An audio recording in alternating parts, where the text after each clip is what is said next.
Carta de Paulo a Tito, capítulo 1, versículos de 10 a 16. Porque existem muitos insubordinados, pauradores frívolos e enganadores, especialmente os da circuncisão. É preciso fazê-los calar, porque andam pervertendo casas inteiras, ensinando o que não devem, por torpe ganância. Foi mesmo dentre eles que um seu profeta que disse: cretenses, sempre mentirosos, feras terríveis, ventres preguiçosos. Tal testemunho é exato. Portanto, repreende-os severamente, para que sejam sadios na fé, e não se ocupem com fábulas judaicas, nem com mandamentos de homens desviados da verdade. Todas as coisas são puras para os puros.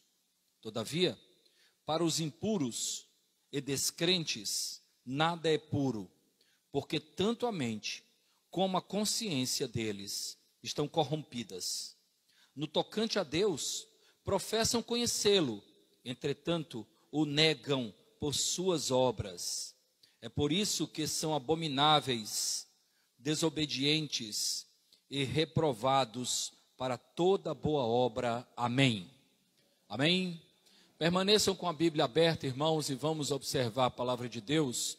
Também peço aos que estão acompanhando pela internet que tenham consigo um exemplar da palavra de Deus e permaneçam com o texto aberto, Tito capítulo 1, versículos de 10 a 16. O apóstolo Paulo escreveu essa carta a Tito. Tito era um crente gentil, não era judeu, um crente muito apegado ao apóstolo Paulo. Ele era gentil e nós encontramos inclusive relatos acerca de Tito na carta que Paulo escreveu aos Gálatas, falando que mesmo sendo Tito gentil, ele não o constrangeu a ser circuncidado. O apóstolo Paulo confiou, delegou a Tito a responsabilidade sobre as igrejas na ilha de Creta, que era a maior ilha grega que havia. E ele então teve a responsabilidade de cuidar daquelas igrejas, consolidá-las na palavra de Deus especialmente. E essa carta, ela tem especialmente a razão, o motivo, o propósito, melhor dizendo, o propósito de encorajar Tito a concluir o trabalho de consolidação doutrinária das igrejas da ilha de Creta, lá na Grécia. Paulo então escreveu essa carta. Tito então era alguém que privava da sua confiança. Ele inclusive demonstra isso claramente. Nós encontramos, por exemplo, no capítulo 1 ainda, no versículo 5, o apóstolo Paulo dizendo: por esta causa te deixei em Creta, para que pusesses em ordem as coisas restantes, bem como em cada cidade constituísses presbíteros, conforme te prescrevi. Aí ele sai relatando a realidade daquelas igrejas na ilha de Creta. Esse texto me chama muito a atenção e eu gostaria de expor rapidamente esse texto, porque fiz alguns poucos destaques aplicativos para a nossa compreensão daquilo que a palavra de Deus pode nos trazer de lições para a nossa vida no tempo presente. Antes, porém, vamos observar cada versículo e procurar compreender melhor aquilo que o apóstolo Paulo colocou para Tito nessa sessão que lemos.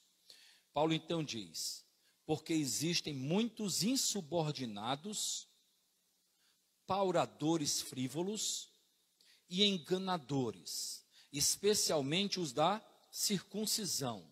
O que é que Paulo está falando? Ele está falando acerca de uma realidade.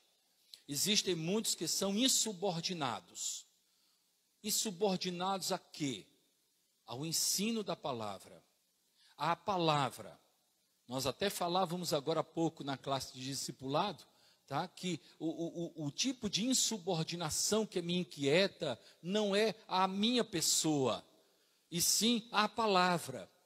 Porque quando somos subordinados à palavra, a nossa relação diante do nosso próximo passa a ser naturalmente respeitável, elegante, tranquila, respeitadora. Então, há pessoas insubordinadas, dizia Paulo. E, na verdade, ele está falando da insubordinação à palavra de Deus. Daqui a pouquinho vamos aprofundar esse cenário colocado pelo apóstolo Paulo, né? Pauradores frívolos, o que é isso? São tagarelas sem qualquer tipo de base, de fundamentação bíblica, só falam, mas não falam nada que tenha uma fundamentação bíblica, um conteúdo profundo. Eles, na verdade, são enganadores, enganam.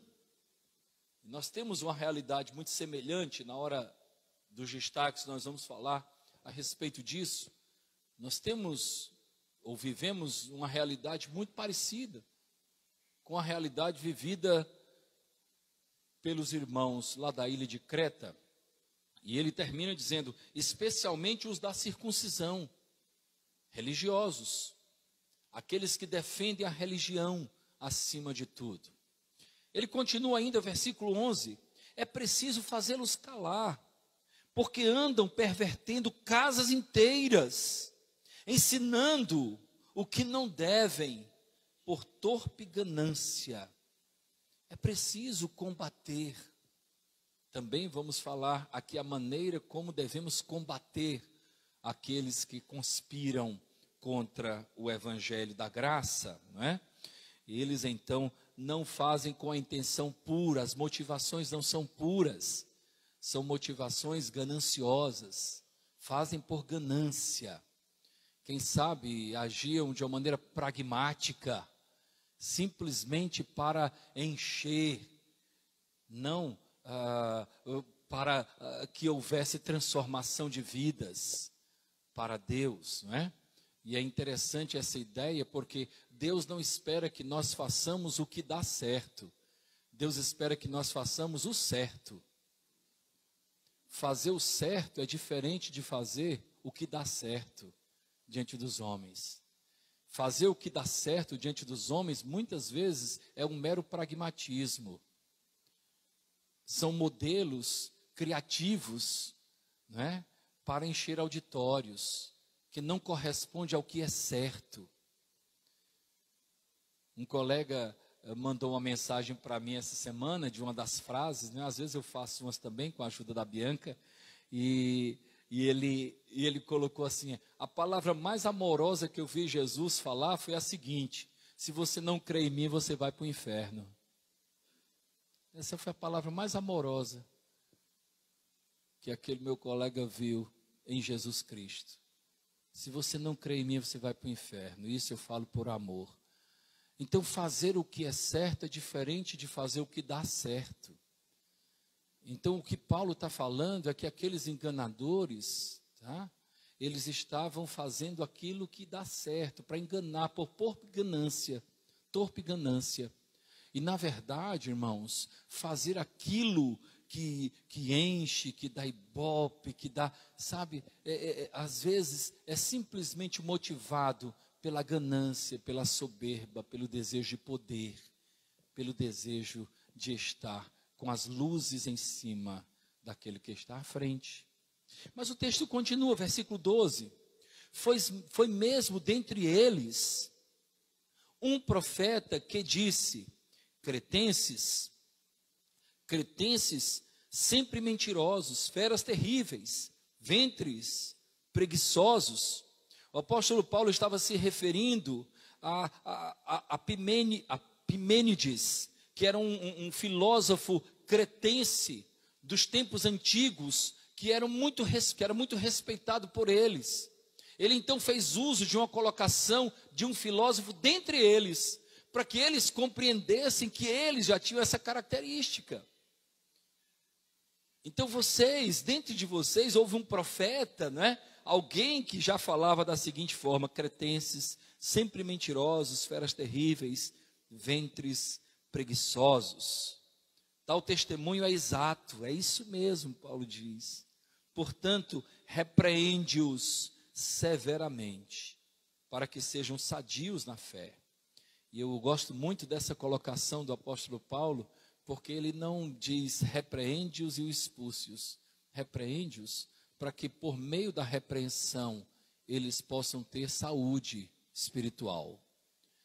Na verdade, meus irmãos, a repreensão que Deus espera que nós venhamos a dar, a ministrar, ela deve ter esse objetivo, de trazer a pessoa da enfermidade à saúde, de trazer a pessoa das trevas para a luz, de trazer as pessoas para uma vida saudável espiritualmente, para que eles sejam sadios na fé e não enfermos, espiritualmente falando.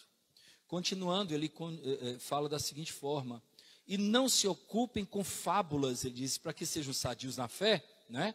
E ao contrário disso, que eles não se ocupem com fábulas judaicas, nem com mandamentos de homens desviados da verdade. Paulo está, portanto, exortando, meio que alfinetando os costumes meramente culturais da cultura judaica, tá? Que nada tem a ver com a espiritualidade deixada pelo Senhor Jesus, com a mensagem do Evangelho, com a mensagem que Deus espera que seja a razão da nossa vida. O versículo 15 ele diz: todas as coisas são puras para os puros, todavia, para os impuros e descrentes, nada é puro, porque tanto a mente como a consciência deles estão corrompidas. E aí é tão interessante essa ideia, porque nós inclusive usamos esse versículo como ponto de partida para um destaque, mas somente uma pincelada nesse instante da exposição, como aquilo que há dentro de nós pode definir a nossa avaliação daquilo que está diante de nós. A nossa própria predisposição. Para os puros tudo é puro, mas para aqueles que são impuros nada é puro, porque eles estão corrompidos.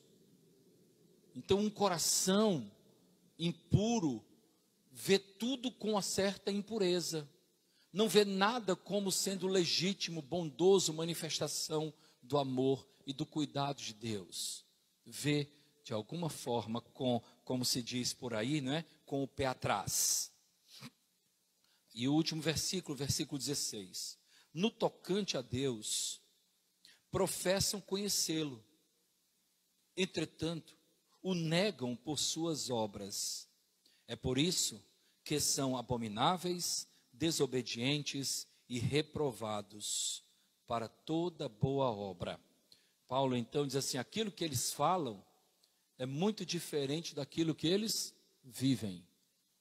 As suas obras não correspondem, não homologam aquilo que eles professam.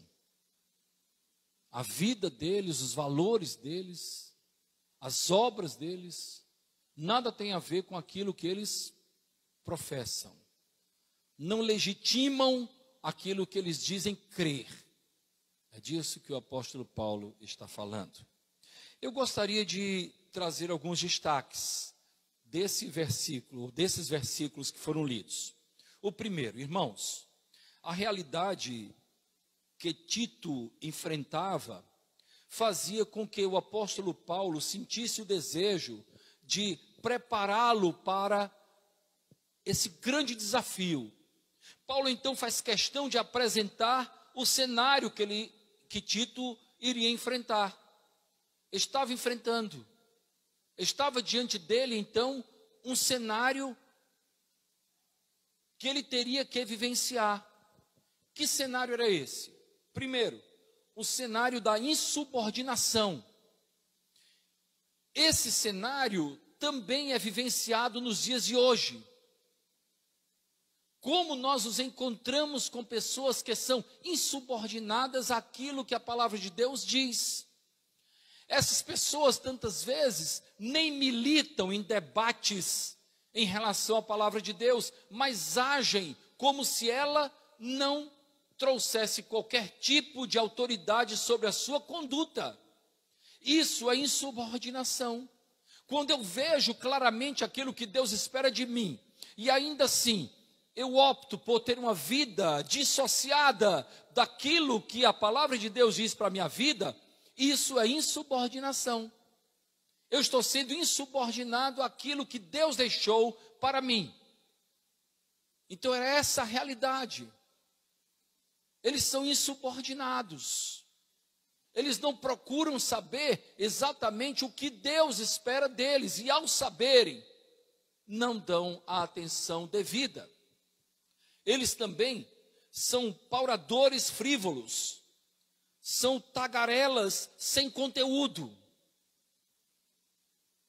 Você já esteve debatendo com um tagarela sem conteúdo? É como a gente dizia antigamente, fala, fala e não diz nada. Quer ganhar no grito. Pelo muito falar, acha que vai vencer debates. Eles são assim. Já que são pessoas dissociadas, insubordinadas à palavra, eles optam pela tagarelice, sem qualquer tipo de fundamentação bíblica doutrinária. Eles são assim. E como há em nossos dias pessoas que falam sem qualquer fundamentação, sem qualquer base, optam por enganar somente pelo discurso frívolo, o discurso sem qualquer tipo de fundamentação. Eles são enganadores. O que é que pode me levar, né, a ser um enganador? É a minha dissociação da palavra. Não é somente o engano no sentido objetivo de ensinar um caminho que leva a pessoa a ir para a perdição. O fato de deixar de ensinar aquilo que eu preciso ensinar já faz de mim um enganador. E como isso é perigoso em dias de hoje. Quando alguém perguntar para você o que é o Evangelho, se você não for claro naquilo que representa o Evangelho da graça, você pode ser um instrumento de enganação para aquela pessoa que estava, quem sabe, com os ouvidos sensíveis para ouvir o que é o Evangelho. Eu sou enganador quando eu acrescento algo que a palavra de Deus não diz. Eu sou enganador quando também eu retiro da palavra a mensagem essencial que há nela. Eu sou enganador quando eu me nego, por uma razão ou outra, de apresentar a verdade do Evangelho da graça. Enganador. Daqui a pouquinho eu vou falar sobre a postura de Pedro, restaurado, quando deixou a sua vida de desconfiança e passou a pregar o Evangelho com ousadia, e ele expôs de uma maneira tão clara. E finalmente, sobre a realidade que Tito iria enfrentar, o apóstolo Paulo diz que eles eram os religiosos, eram os da circuncisão, portanto religiosos. Meus irmãos, ao longo do meu ministério eu tenho tido mais problemas com pessoas religiosas que com pessoas que não vêm de um contexto religioso. São os religiosos que ainda não nasceram de novo.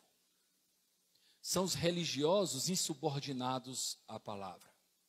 São os religiosos de capa, de aparência.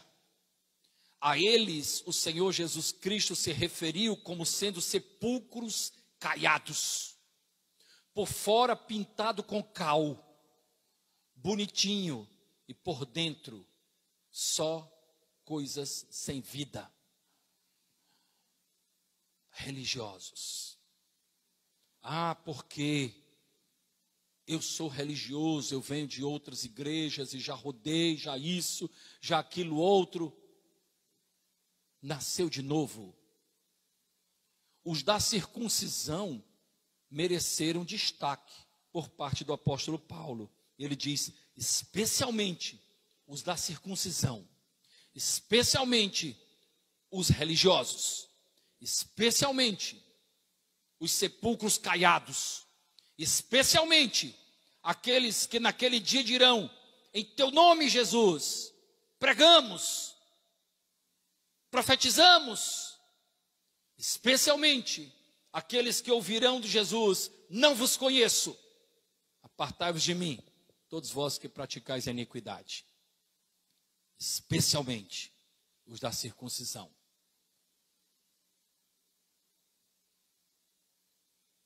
Quando estava em Campina Grande, há alguns anos, ouvindo o pastor Paul Washer, ele falou algo que muito me impressionou. Fui chocado, fiquei chocado na hora. Fiquei chocado. Porque ele disse que as igrejas que não anunciam o verdadeiro evangelho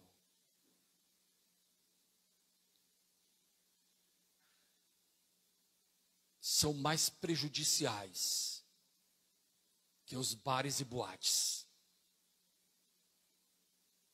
Como eu fiquei preocupado com aquilo. Como assim? Enganam.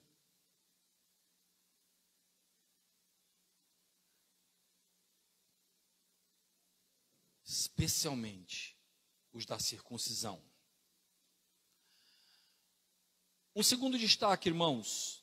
Na verdade, antes de irmos para o segundo destaque, eu gostaria de falar de algo positivo em relação a isso. Já que o apóstolo Paulo apresentou o cenário que Tito iria enfrentar, mostrando a insubordinação, mostrando que ele iria enfrentar tagarelas sem conteúdo, mostrando que Tito iria enfrentar enganadores, especialmente os religiosos.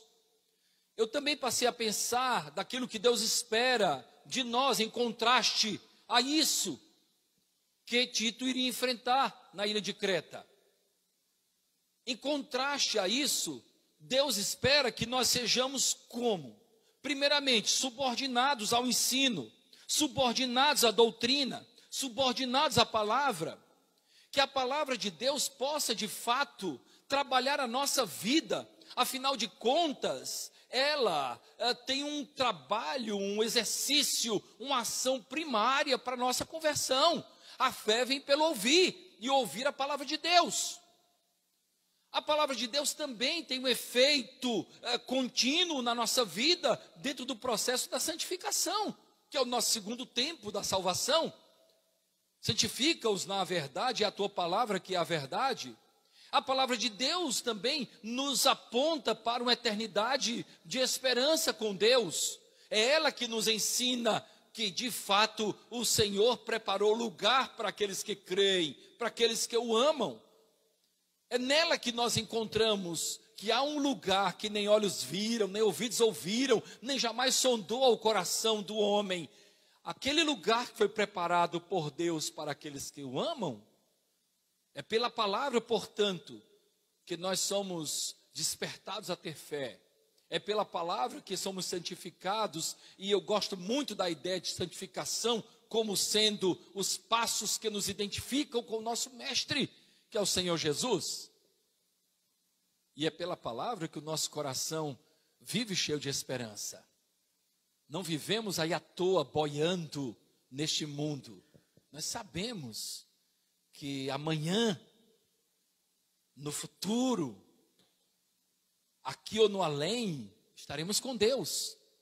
Porque sabemos, pela palavra, subordinados à palavra. A falta de subordinação à palavra nos leva a vivermos à toa, sem qualquer tipo de credibilidade. Então Deus espera que nós vivamos subordinados ao ensino. Deus espera que nós falemos com fundamentação, com lisura, sem enganos, sem acrescentar nada e também sem suprimir nada da mensagem do Evangelho da Graça. Quando nós acrescentamos, nós corremos o risco de, além de desobedecer a Deus, né, obviamente, nós corremos o risco de sermos legalistas. E quando nós suprimimos, nós corremos o risco de sermos liberais. E é uma característica do liberal. Não, na verdade, já ouviu isso, né? Naquele tempo, tal, não é bem assim.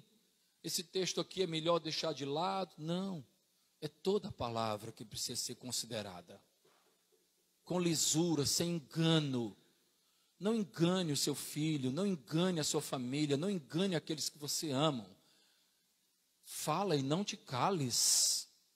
Diga que só existe um caminho para Deus, e esse caminho chama-se Jesus Cristo. Foi Ele quem veio ao mundo e morreu em nosso lugar, vertendo sangue precioso. Não engane. Ensine, fale, e ore, e a partir de então, deixa Ele e Deus, a ação do Espírito Santo de Deus, mas apresente que a nossa vida seja uma Bíblia ambulante, que a nossa vida seja um Evangelho ambulante, que a nossa vida seja de fato, né, a ministração da palavra de Deus ambulante. Algumas coisas me dão muita alegria, sabe, irmãos? E são tristezas que me dão alegria. Eu vou particularizar isso para os irmãos, para a glória de Deus. Quando eu estive lá no Recife, na semana passada, e nós alugamos um carro. A Carla tinha umas milhas, ela chegou, não, para não depender de ninguém, vamos alugar um carro. Nós alugamos um carro. E eu não era acostumado com o carro, né? E quando eu fui estacionar no local, achava que estava colocando a primeira, eu estava colocando era a ré. Que era o mesmo sentido ali, eu apertei o botãozinho lá e ele deu uma ré e bateu. Eu fiquei, quando eu vou devolver, e aí sempre vem um outro, não vai dar para ver. Eu disse, não, tem que entregar direito.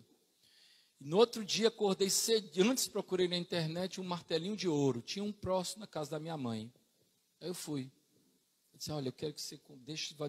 Isso aqui você dá um... Não, eu quero que você arruma isso aí para mim e tal.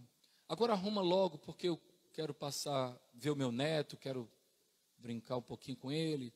E aí ele arrumou rápido. E depois ele me mandou um áudio. E eu tenho esse áudio guardado. Primeiramente ele disse assim, seu Edson, o que é que o senhor faz?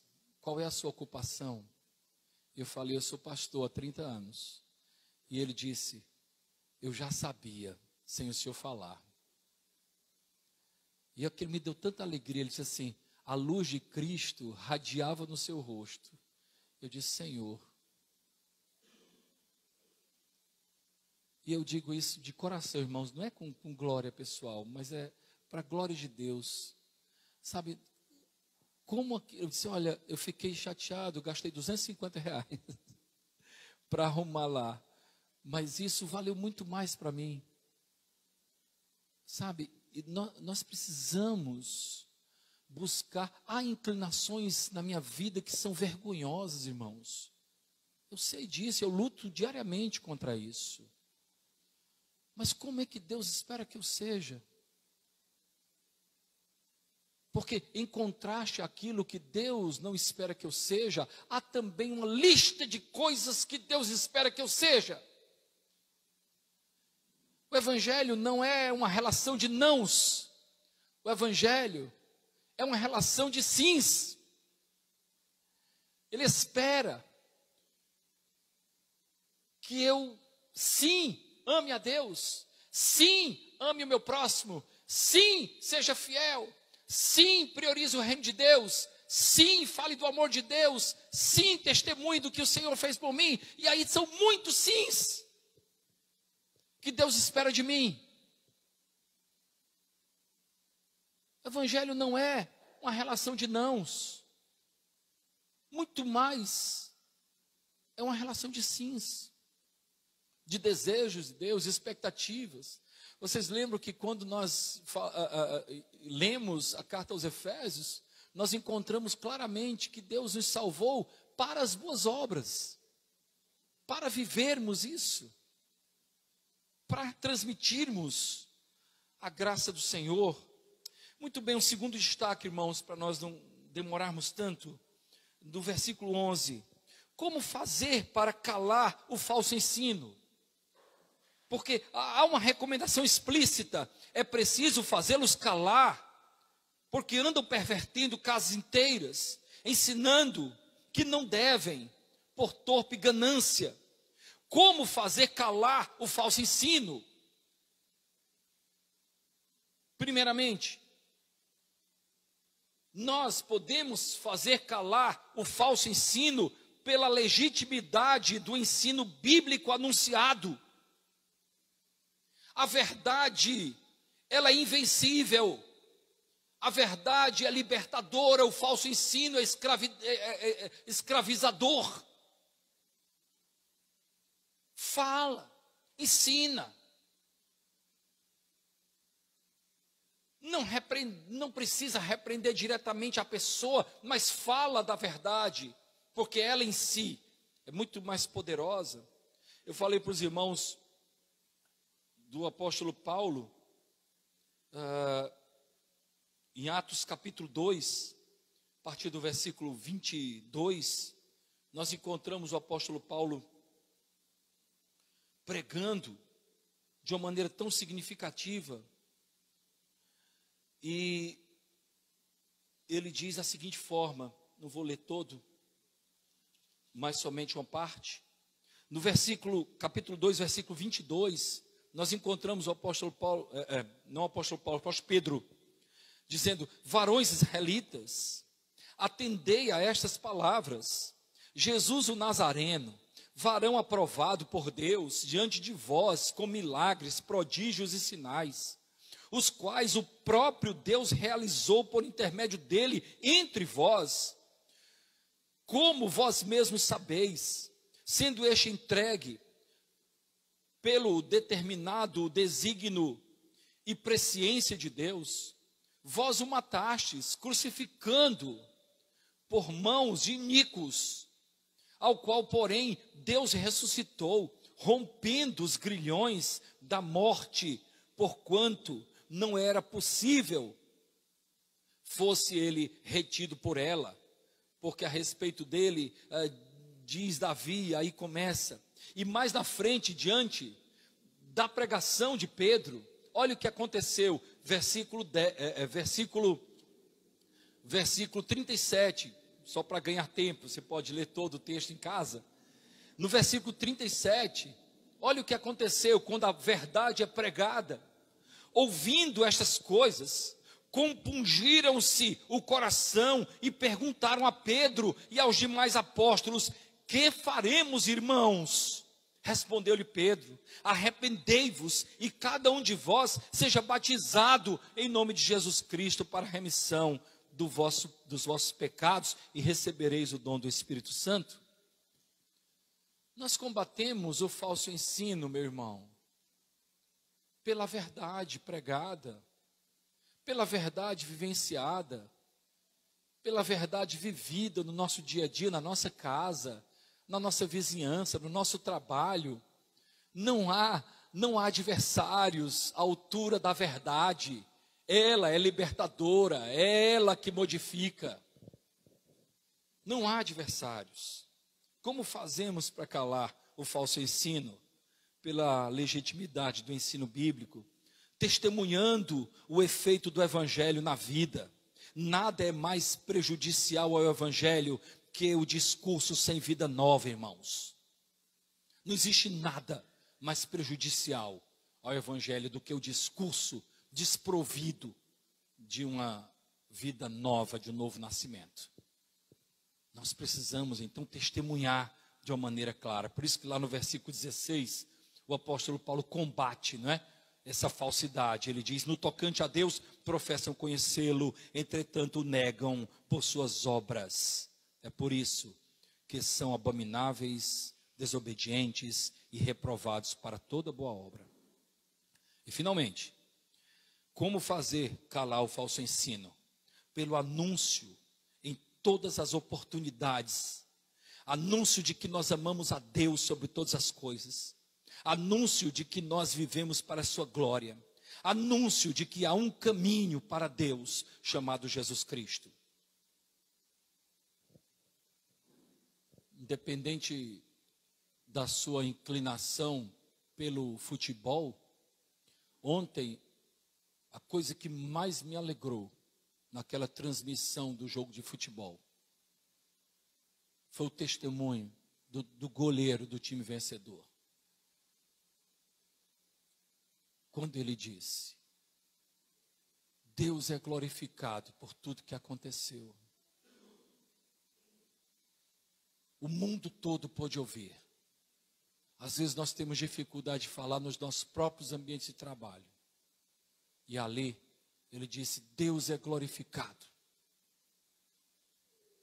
Hoje à tarde, um colega também mandou um outro lá da mesma equipe, antes do jogo, dizendo da seguinte forma: olha, eu ouvi na Bíblia que Deus mandou Josué derrubar o muro de Jericó. E ele disse que tinha que circular 6 vezes, e na 7ª vez era para dar um grito de vitória. E como aquilo, Deus está presente para desespero dos anticristãos. Nós não conseguimos viver sem Deus. Não adianta. É testemunhando, é anunciando em todas as oportunidades que nós amamos a Deus sobre todas as coisas. É praticando em cada, se Deus quiser, faremos isso ou aquilo. A minha vida está nas mãos dele. Os meus planos poderão ser sucumbidos diante da soberania de Deus, sim. Eu dependo do Altíssimo. Com isso nós calamos o falso ensino, a teologia da prosperidade material, a teologia do sucesso. É testemunhando acerca de Deus, de uma maneira legítima, com lisura, sem ganância. Somente relatarei os 3 outros destaques. Esse próximo está baseado nos versículos 13 e 14. Destaco que ao repreendermos os equivocados, nós devemos apresentar o caminho para a saúde espiritual. Não repreendermos com arrogância, com soberba, demonstrando que somos os donos da verdade. Mas devemos repreendê-los, para que eles possam ter saúde espiritual. Para que eles, nas palavras do apóstolo Paulo, para que eles sejam sadios na fé. Porque o falso ensino é produto da falta de saúde espiritual. Então que nós possamos pregar o evangelho em amor, como Cristo pregou, amando. Próximo destaque, extraído do versículo 15. Versículo 15, que é bem conhecido, né? Já foi usado tantas vezes em contextos os mais diversos. Todas as coisas são puras para os puros. Todavia, para os impuros e descrentes, nada é puro, porque tanto a mente como a consciência deles estão corrompidas. Irmãos, o que há no íntimo de cada um de nós determina a nossa percepção exterior. Como é que vai? Como é que vai a sua lente? Como é que vai o coração? Porque é do coração que partem as saídas da vida, né? Às vezes nós encontramos tantas falhas nos outros e o problema está na nossa lente, né? Você lembra da história que eu contei aqui há anos? Tinha uma senhora que falava sempre para o marido: tá vendo como essa nossa vizinha não sabe lavar roupa? O lençol amarelado. Tá vendo de novo, nunca deixa o lençol branquinho. Um dia o marido acordou cedinho, limpou a vidraça da janela por onde ela via o lençol da casa do vizinho, deixou limpinha. E aí a mulher chegou e falou assim: até que enfim aprendeu a lavar roupa. E o marido disse assim: não, era a nossa vidraça que estava suja. A nossa vidraça que estava suja. Como é importante nós sempre olharmos para dentro de nós, né? Para os puros nada é puro, para os impuros nada é puro, mas para aquele que é puro, tudo é puro. Então que haja menos maldade, que haja tolerância, amor. Por isso que lá em Provérbios capítulo 15, versículo 13, nós encontramos a palavra de Deus dizendo assim, ó: o coração alegre aformoseia o rosto, mas pela dor do coração o espírito se abate. Coração alegre torna o rosto bonito. Ainda encontramos em Provérbios 4, 23, né? Sobre tudo que se deve guardar, guarda o coração, porque é dele que procedem os caminhos da vida, as saídas da vida, é dele, do coração. Finalmente, irmãos, pelo último versículo nós destacamos que é pelas obras que demonstramos que o que professamos é verdadeiro, é legítimo, é transformador. É pelas obras. Por isso que Tiago disse, né? Mostra-me a tua fé sem as obras, que pelas obras eu mostrarei a minha fé. É o que eu faço que demonstra a minha fé. Por isso que Paulo disse lá no último versículo, né? No tocante a Deus professam conhecê-lo. Conheço a Deus, sou de igreja, sou circuncidado. Porém, negam por suas obras. É por isso que são abomináveis, desobedientes, reprovados para toda boa obra. É pelas obras que nós demonstramos que o que professamos é verdadeiro, legítimo e transformador. Em Efésios capítulo 2, versículos de 8 a 10, nós encontramos claramente isso, né? Pois é pela graça que somos salvos mediante a fé. E isso não vem de vós, é dom de Deus. Não pelas obras para que ninguém se glorie, pois somos feituras de Deus, criados em Cristo Jesus, para as boas obras, as quais Deus de antemão preparou para que nós andássemos nelas. É pelas obras. Como é que você tem vivido, querido? Como é que eu tenho vivido? Será que aquilo que eu vivo reflete ou ofusca a mensagem que eu tenho professado? Nós sabemos que o nosso Deus é glorificado por meio do nosso testemunho. Que a nossa fé seja fortalecida pela vida que nós temos. Que não tenhamos um cristianismo de boca. Que vivamos um cristianismo real, transformador, perdoador, acolhedor. Que nós possamos ser de fato testemunhas de Cristo. Por quê, pastor? Porque foi isso que Cristo pediu de nós.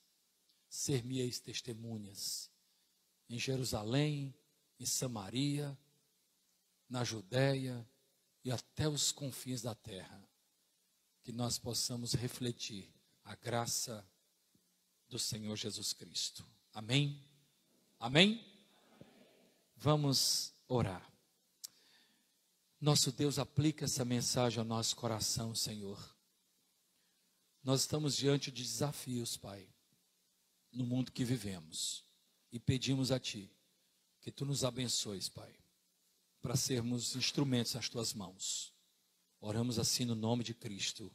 Amém. Vamos ficar em pé, meus irmãos, e vamos cantar o hino que vem a seguir.